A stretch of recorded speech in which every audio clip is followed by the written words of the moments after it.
Does anyone actually remember the episode Buried in a Good Book? You know, that weird fantasy-themed episode I reviewed 2 years ago. Oh my god. That mostly served as an excuse for empty medieval-themed spectacle, but at least it had a wholesome friendship resolution. Yeah, that Buried in a Good Book. I remember checking it out when it first aired, covering it on my channel, and then never thinking about it ever again. Not even when The Greatest Gift came out, and it turned out that episode was plot relevant after all. Nope. For me, that episode always just sort of existed. It was part of the awkward but well-intentioned phase between the Blocky-Walky's sheer narrative perfection and the beginning of the Bored Tribe taking over the show. Sweet moral and great spectacle, but not much else. But then, something happened that I never expected. Something happened that forced me to re-examine this episode in a whole new light. The animatic came out. A bit of context for any new viewers to the channel.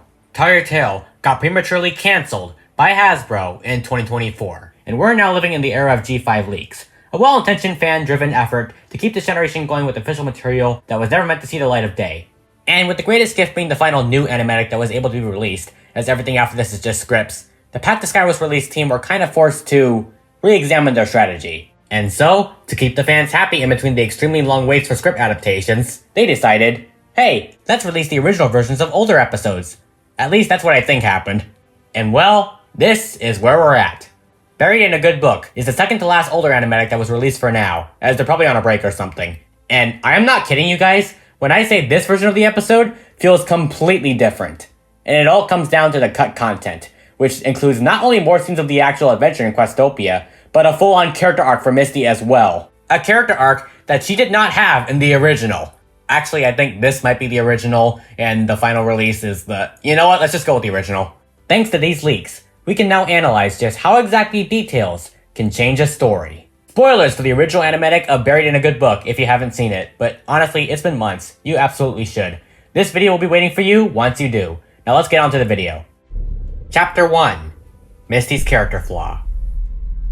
So the animatic opens almost the same as the final release, but with one major change. Instead of barging in and immediately casting B's spell that gets she and her friends sucked into the spellbook, Misty here just produces a simple magical floating butterfly, which is then instantly contrasted with her friends performing so much more impressive feats with their magic. Now this change right from the offset is already so much better than the final release. Why is that, you might be asking? Don't both openings fulfill the same purpose narratively, that being to introduce the central conflict of the episode? And to that I say, yes, both openings do accomplish the same thing. But here's the key difference that makes the animatic better. This extended opening exists to establish Misty's core character flaw, the one that she will need to overcome throughout the episode's runtime. That character flaw being, Misty feels inferior to her friends. She just barged in, excited to show off the spell that she had been working on, only to find out that her friends are just better than her at everything. They can do a whole lot better than just create a simple butterfly spell, because they've had a whole lot more time to practice their magic. This narrative contrast between the amateur butterfly spell and the other feats like the carnivorous plant and the fruit tornado exists to make Misty feel embarrassed, like she isn't good enough, and that she should come up with something more impressive. And this is actually a very realistic portrayal of what it's like to feel inferior to other people. Realism is something that Misty episodes excel at, and this one is no different. I'm sure that many of you in real life have felt the way that Misty does here, that your friends are just better than you at everything they do, and that you'll never be as good as them. This can be anything, from sports to even academics. And it's a hard feeling. It's a hard pill to swallow that not every person is right for every job. I've been there myself. I've had in the past and still have friends that are just better at doing something I enjoy than I am. That kind of pressure is a difficult one, and it can often drive you to attempting more risky stunts to impress them. You want to be cool like they are, so you stop thinking rationally and start scrambling for ways to be better. And this is exactly what happens in the episode. Misty feels insecure about her own abilities, and she starts frantically flipping through the book, trying to find something cooler than her mediocre butterfly spell. She loses confidence in herself, and she starts acting irrationally. And this is where the spellbook sucks them all in.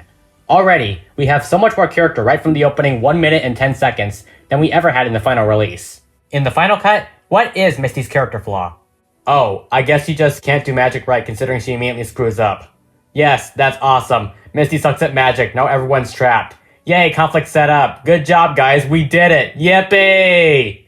How no one is mad at her for getting them trapped is beyond me. It's just so insulting. You had the perfect relatable setup that had the potential to speak to kids feeling left out compared to their peers, and you just neutered it. The social function of this story is gone.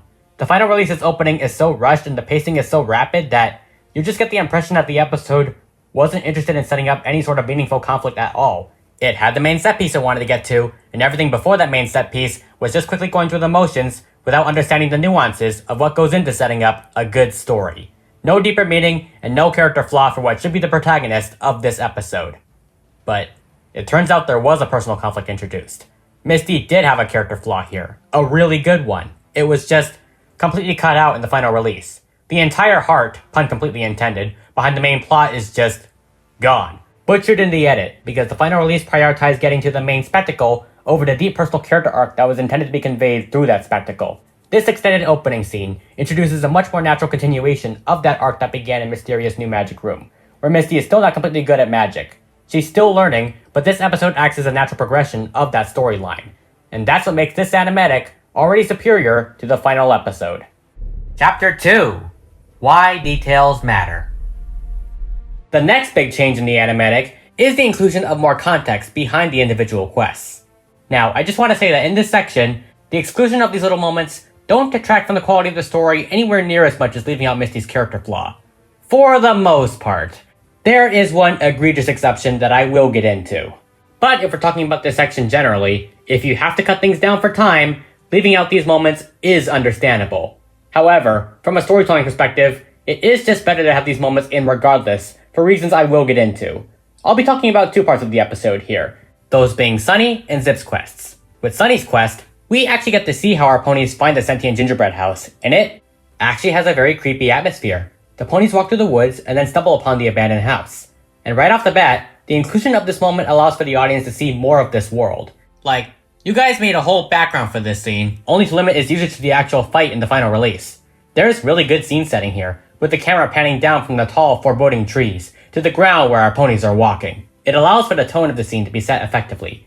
The wonder and whimsy of the previous scene with the book fairy is gone, and we're now in dark and spooky territory. The ponies are scared and on their guard, especially Zip, as they trek through this unfamiliar terrain. And this allows us as viewers to properly feel what they are feeling. They don't know what they are going to find. The first trial could be anything, and they don't know if they'll make it out of it alive. All of this is properly conveyed through the shots used and the characters' reactions. And the episode continues this trend by having the actual reveal of the house be equally as foreboding, with the house being coated in this dark shade of red. I'm unsure about what exactly this frame would have looked like finalized had it been kept in, but the reds in the animatic frame do complement the mood really nicely. It's scary, and the placeholder music adds to this very well. Sparky then tries to eat the candy cane door because, of course, he's a baby, and this is not the first time Taruto has used him to incite an incident. And this is the moment the house decides to wake up and chase the ponies. This is what leads into our action scene. Doesn't this come off so much better just from me describing it? The inclusion of all these moments leading up to the action scene might seem unnecessary on the surface, as when you boil it down, it's just our characters going to the location. But I'd argue that when you cut this scene, when you remove all of that build-up, you lose an important element of storytelling, and that is setting the tone. Adding all those moments before it back in allows us to properly get inside our characters' heads and feel what they are feeling. The scene is allowed to breathe and pace itself properly, with plenty of time for us to get oriented and feel the danger they are walking into. And this is better if you want to show off more of the world and properly set the tone of a given scene. You don't want to instantly cut to the action if you can help it, as the audience needs time to process what is happening or what just happened. The final release might as well be a montage. In fact, it is, as there is no time for anyone to understand what is going on before we gotta cut to the next set piece. What makes the animatic even better is that the moment the gingerbread house actually wakes up is actually played off very slowly. We see individual shots of it lifting itself off the ground and roaring at the ponies. This allows the audience to actually process the moment and go, "Oh Sparky, what did you do?" In the final episode, you can just tell the scene got shortened. Significantly. First, our ponies are already at the clearing, which instantly causes the scene to lose all of its eerie build-up, and then the house just wakes up for no reason. Yeah, Sparky didn't do it. He's innocent! The ponies are just standing there. Why did the house wake up? Because it's a monster? Because the ponies are there? There is no communicated reason why the monster had to become a monster. That sounds so weird out of context. It just is. And it's only one shot, too, instead of the slow, dramatic reveal in the original animatic. To quote my boy Pillow Chum, "Oh, that's too bad! What a shame!" Congratulations! The actual fight with the gingerbread house monster pretty much plays beat for beat with the final episode with no real additions, so I'm just gonna skip to the end. After Sunny KOs the monster, the ponies cheer, and we get this moment. That was again, not in the final release. Right. Let's get moving. I have a feeling we're gonna need all of our magic to get through these quests. Did you catch that moment? Yep.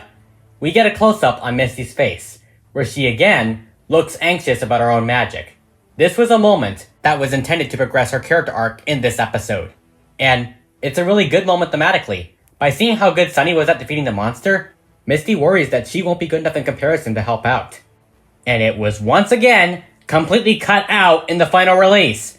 Like, I get why. If you're gonna cut out the real inciting incident for the conflict, you might as well leave out any evidence that you cut the storyline, otherwise audiences will be confused. But do you see how much better this scene reads now? Sunny's trial was meant to serve the story. It was meant to serve Misty's character arc. It wasn't just a random action scene. Tom Goodman knew exactly what he was doing when he wrote that moment. The Tarito writers know how to tell stories. It's just how they're edited. But again, it's gone. Because Hasbro forced this episode into the box that is corporately mandated runtime. Then comes Zip's trial, which I'm just going to keep brief because the majority of it does play beat for beat in the final release. The moment I do want to mention though is at the end of their little race, where Zip gets a medal for her victory, and she actually does a high five with the dragon, which was not in the final cut. You're going to hear me say that a lot in this video. This moment is actually important, because it shows both parties acknowledging the competition, and it humanizes the dragon a little bit. It gives them a character. In this scene, the dragon is acknowledging the fact that Zip won the race. They're being a good sport about their loss, and there's no hard feelings between either party. The dragon had their job, and they accomplished it. Zip builds bridges here by ending the game on a high note, and remaining on good terms with her competitor. And most importantly of all, this scene signifies that Zip has passed her trial, which I find far more satisfying a moment than the scene just literally flying by you without any sort of narrative payoff. Chapter the 3rd. Why cut Izzy's quest? So by this point, you have probably noticed a pattern when it comes to my analysis of this episode. All of the character and heart that originally made this episode fantastic were sucked out, and taking out all of that leaves an only decent final product. But you know what? Let's give whatever powers that be at Hasbro some benefit of the doubt. Obviously, not everything can make it into the final cut of a piece of media. That's a given, both in film and animation. You know the old saying, kill your darlings. Alright, fine. Let's go with that for a second. If we had to cut Misty's beautiful character flaw, if we had to cut the build up to the gingerbread house monster, if we had to cut out the best part of Zip's quest that actually adds to her character, so be it. What's gotta go has gotta go. But Hasbro, riddle me this. If you had to choose between what I presume is Hitch's quest with the gamified tiles and Izzy's quest with building the makeshift bridge, why cut Izzy's quest? Think about it. If you had to choose between one of these scenes to keep in the final episode, if only one of these scenes could stay, why did Izzy's quest end up on the cutting room floor? Not only is rebuilding a broken bridge with magic just a classic trope in fantasy, which this episode is clearly inspired by, but it's also a much quieter moment in contrast to all the actiony scenes beforehand. It also just reads better when put alongside the previous sections. Sunny's quest was a solo trial. She was the sole pony who was able to defeat the gingerbread house monster. Zip's quest was also a solo quest. It was her that won the race and shook hooves with the dragon. It was her who claimed that victory. The tile floor scene comes off as a group quest. They're all participating. Like, yeah, Hitch is also focused on in this part, but only at the end. It is visually stimulating and creative, sure, I'll give it that. And it also makes a really good thumbnail. Both Hasbro and PTS used it as such. But even so, what purpose does it serve in the narrative? Hitch didn't have to overcome anything. In fact, he doesn't overcome his fear until Hide and Seek, 37 episodes later, and even the original draft of that was questionable. Whereas the other quests meant something, even in their shortened states. I don't think Hitch's scene was treated with any sort of respect in comparison. He's a joke in this scene. Literally. He's skidding and trying to avoid falling. He's a nervous wreck all the way until the end. And that would mean something if there was a scene of him afterwards saying something along the lines of, "We did it, buddy! We conquered our fears!" But he doesn't. Not even the animatic shows it. So really, what did Hitch accomplish through his trial in comparison to Sunny and Zip? I'll tell you what, nothing. His part of the scene is a joke, not something actually meant to make us respect him. Izzy's scene with the bridge, meanwhile, is treated with respect. You get to see her stop and assess the situation, she thinks fast under pressure, she puts a creative mind to work, and she even adds her little Izzy touch to the bridge once she builds it. Don't get me wrong, the scene is still funny. Izzy literally stops everyone right in their tracks just to add her finishing touches, and only then does she let her friends cross. It's comedic, but in a more subtle way, and it's also respectful of her character. In fact, the scene was so good that it was one of the few deleted scenes to actually make it to the V2 animatic stage. They came dangerously close to actually keeping it in, but I guess one of the higher-ups said nope. In the released V1 animatic, Izzy makes the bridge rain water, but in the more finalized V2 animatic, she makes it rain glitter. And you know what? Glitter works better. It definitely screams Izzy a lot more than the V1 animatic, so I'm happy with this change. With this scene, you not only get a subtly genius moment with Izzy putting her unicycling skills to work, but also, you get a very stunning visual. They made concept art of this. How cool would it have been to see the gorge scene fully animated? When paired up with Sunny and Zip's quests, Izzy's fits right alongside them like a glove. It's a solo quest, and she's the one that saves the day, exactly like those prior 2 action scenes. And most importantly, going back to my earlier point, it's also a quieter moment that perfectly contrasts the prior 2 scenes. Not everything has to be go go go. Not everything has to be just big loud spectacle after big loud spectacle. Tell Your Tale also excels brilliantly in its quieter moments. In fact, that's what I'd argue gives G5 as a whole its charm, the more subtly brilliant moments of writing. You can either keep the group quest tile scene that just happened to feature Hitch at the end, or you can keep the far superior Izzy bridge scene. I think we all know which one they ultimately went with. And that's really a shame, because Hasbro could have had a visually stunning scene that also treated one of their core characters with respect, but they chose not to. And I think that's emblematic, if anything, of the priorities just being completely in the wrong place when it came to editing this episode. Chapter Forever After, the climax. Well guys, we made it. Throughout this so far 16.5 minutes of analysis, you've seen me analyze all the heart and writing nuances that made the initial version of this episode fantastic. All of the setup and creative choices that made for a much more enjoyable viewing experience, it's all been building to this. The final battle at Xantorp's cave. At first, the animatic plays beat for beat with the final release, but there's actually an added line from Sunny that I think is really funny. Don't worry, Misty. Together we have way more magical powers than any monster. Why is this line funny?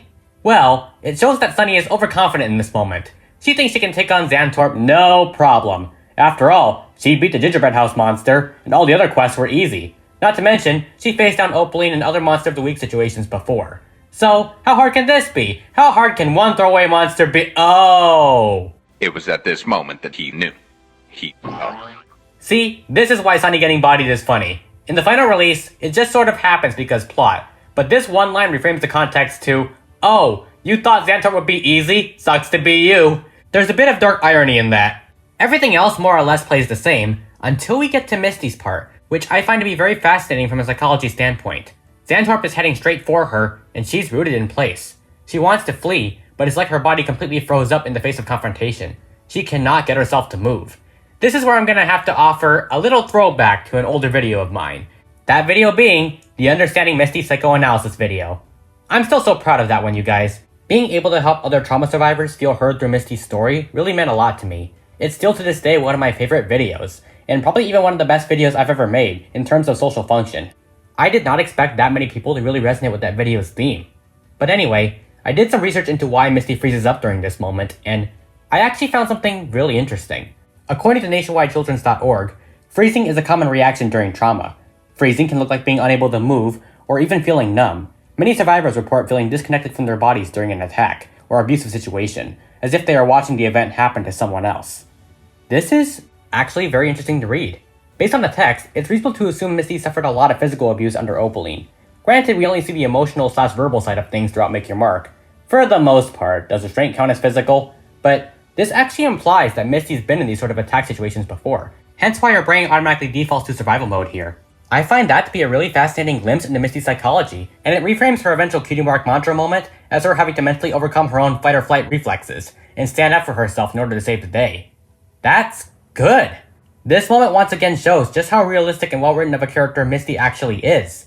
This animatic not only gave Misty a very relatable character flaw at the beginning, but it also gave her a moment where she has to mentally overcome her own lingering trauma in order to stop Xantorp. And it's only by overcoming said trauma does Misty discover her own unique magic, the one that puts her in the same league as her friends, the culmination of her character arc this episode, discovering that she has empathy magic. Similar to Sunset Shimmer and Equestria Girls.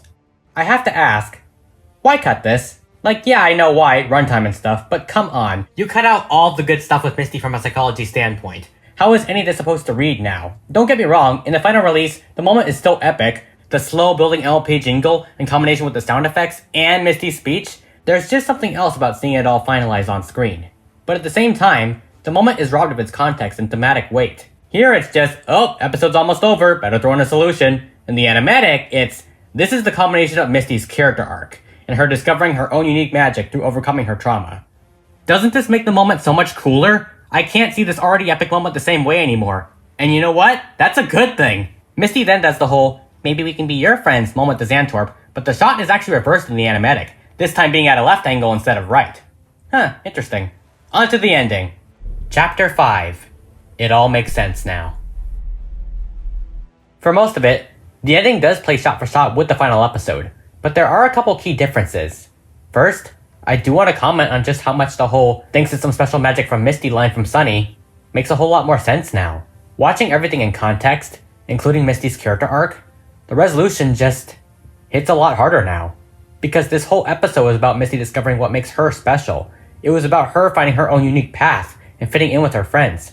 It was about Misty proving that she is just as worthy of her abilities as her friends are. It's why Misty had to be the one to save the day, not her friends, because this was her story. It's always been her story, even in the final cut, but the animatic just makes it a whole lot more clear. It's why she had to be in the background for most of it, because the remaining Unity 5 had to constantly upstage Misty in order for the moment she actually does save the day to hit as hard as it does. When all was lost, it was the element of heart that did what none of her friends ever could. She made friends with what was thought to be the most feared monster in Questopia, and she helped him come out of his shell. She saw into his heart, and helped him realize that he can belong, and as a result, she unquestionably now belongs with her friends. Everyone laughing over Hitch's story, Misty included, just gets me now. Xantorp licking Misty like a golden retriever, and the two sharing one final exchange before the Book Fairy sends them all home, just gets to me now. Xantorp enjoying a meal with the Book Fairy, having finally overcome his loneliness through Misty, and now being ready to make new friends, just hits hard. Especially since I'm doing that now. I'm rebuilding myself, I'm finding new friends, I've made new friends. Supportive friends. People I'm proud to be associated with. People who actually give me faith in this community. Misty and Xantorp's arcs are just special in a way that words can't ever do justice to. This whole beautiful coming-of-age plot was framed within the context of a Wizard of Oz-style fantasy story. Tom Gibman used fantasy as a way of conveying something tangible, something real. And this, I feel, makes Buried in a Good Book one of the most subtly brilliant episodes in all of LMPG5. There is just so much subtext behind this episode. It's not perfect now. No, it's not. Don't get me wrong. I still think the tile scene could have been conveyed a lot better by actually zeroing in on Hitch, actually focus on him and make him overcome his fear. Even if that would mean hide and seek would be a different episode, so be it. These characters are so versatile, they practically write themselves. You can tell any story with them. But this episode is still incredible, with overall genius writing behind every scene. I was wrong about this episode initially. It's so much better than I ever gave it credit for. In a way, there's one hidden good side to Hasbro dumping G5 in the way they did. It's not just the fact that the remaining episodes after the water park can finally see the light of day. It's not just the fact that fans now have the avenue to pick up the story and finish it through individual projects. It's also the fact that these older episodes can finally be seen for what they were intended to be. It's the fact that Little Critter Workshop, the passionate, dedicated minds behind Tell Your Tale, who were dealt a bad hand by a company who never cared about what they were making, can finally get the justice they deserve after everything they've been through. I respect these guys immensely. I have a sort of reverence for everything they've done, how they persevered at every turn, despite Hasbro not caring about the story or the characters. It's why I still cover these leaks, despite everything that's happened and that's been revealed. I'm not here to tell you that, oh, PTS is the best team ever, you should absolutely ignore the drama and endorse them. Nope, I'm not saying that. Everyone's thoughts on the team following the whole controversy is valid. I have my own thoughts, but this video isn't the place for it. I don't want to insert myself into a drama I don't belong in. I want to help actually grow this community again, not divide it further. Whether or not you want to support this team or be associated with them is entirely on you and based on your own morals. I am just an analyst looking to make positive change in this fandom through showing fans a new way forward. What I actually want to do is make the case as to why you should still independently support these leaks. Not for any one team or project, but because the people behind our favorite generation made these episodes. These episodes belong to them. We can still support leak-based fan projects. In fact, we should absolutely encourage the spread of more. Fandoms thrive on variety and competition. But we should never let one project's slip-ups stop us from supporting the show that we love. Especially since the creators behind it deserve so much better. I'm doing this because I want to show my love for Little Car Workshop and Tire Tale. I don't ever want this fandom to forget G5, as much as they may desperately want to, and I want to keep these leaks in the public consciousness. I want people to know just how good Tire Tale and G5 actually are. Just how fantastic the writing actually is. And if that includes covering the original versions of these episodes that existed before Hasbro sabotaged them, well, so be it. Chapter 6! The real takeaway. And so, with all of this being said, now that we're finally at the end, you might be asking, what is the main thesis of this video? How was any of this relevant? Did you just want an excuse to make another defense video on G5? And to that I say, yes. Welcome to my channel if you're new. But I promise there was a point to all of this. There is something I want you all to take away from this video. And that is, there is almost always more to a given story than what you see on the surface. The quality of a piece of media is almost never what it appears to be. It's almost never just black and white. Mediocre or bad stories aren't always intentional. What might appear to be a decent or mid-episode of My Little Pony is almost never that way by design. Someone or something has to make it that way, whether it be a flaw in the writing, or in this episode's case, cynical corporate mandates forcing edits that compromise the integrity of the story. Buried in a Good Book was once an incredible episode that gave Misty a fantastic coming-of-age style story, told through the lens of a storybook fantasy adventure. It used fictional, out-there elements to convey real themes and real messages. But the heart of the story was cut down, restructured, neutered, and butchered in the edit, until only the surface-level elements remain. But you know what? Despite everything I have said, I still can't call the final version of this episode a bad episode. I just can't. You want to know why? Because this episode was still at its core about something. When divorced from the animatic, when looked at on its own merits, Buried in a Good Book the episode still conveys those themes. It might not be as good as its original counterpart, but I still find the episode's resolution to be beautiful. Misty breaking down Xantor's mental walls, literally, was still perfect. You can still see the skeleton of what was once the original story in here. Stories will always mean more despite their flaws, when they're trying to have a social function, when they are trying to convey meaning to their intended audience. And Buried in a Good Book still was that. It was still enjoyable and fun, and the resolution was still poignant. And, I'll admit it, I'm just used to seeing everything in full color. I've gone to bat for the Telltale art style before, and I don't care if I have to say it until I turn blue. This art style is beautiful. It was born out of the original 2D art style pioneered by the original visionary Brian Goldner for what was once the original G5 2D show. It conveys the themes and values of G5 within its character designs and overall visual identity. The backgrounds are stunning and uniquely detailed. And I know it's always going to be easier to prefer a full color episode over a black and white animatic. But, you know, I hope I can get you all used to engaging with G5 in this form. Not only because there is absolutely nothing wrong with using animatics to tell the story of your show, but also because even the older episodes, not cancelled by the powers that be, still deserve love. Even older animatics still deserve attention, because they're the originals. They represent what these episodes were supposed to be, the originally intended vision. In fact, you know what? To prove my point that these older animatics are worth watching, I'm gonna do something a little extra here. Here is a special shout out to the older animatics that, while not having enough change to warrant their own videos, are still worth talking about in some way. The animatic for No Place Like Home features a new extra ending where the main six actually discover Alora's presence at the board trot, which kind of ties into the events of Special 2. The animatic for Attack of the Vending Machine features actual Starblazer. The animatic for Ooh New Friend features an extended scene of Alora coming out of her cave at the beginning to inspect what just happened, as well as Alora literally going insane later over Izzy's obsession with fruit baskets.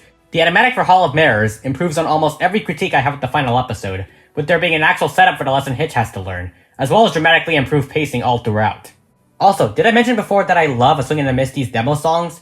Holy cow, I actually want to use them in my upcoming episodes. To close all this off, Buried in a Good Book was a good episode, but it could have been great. And now that the original is out there, I can finally say with confidence that this episode has been redeemed.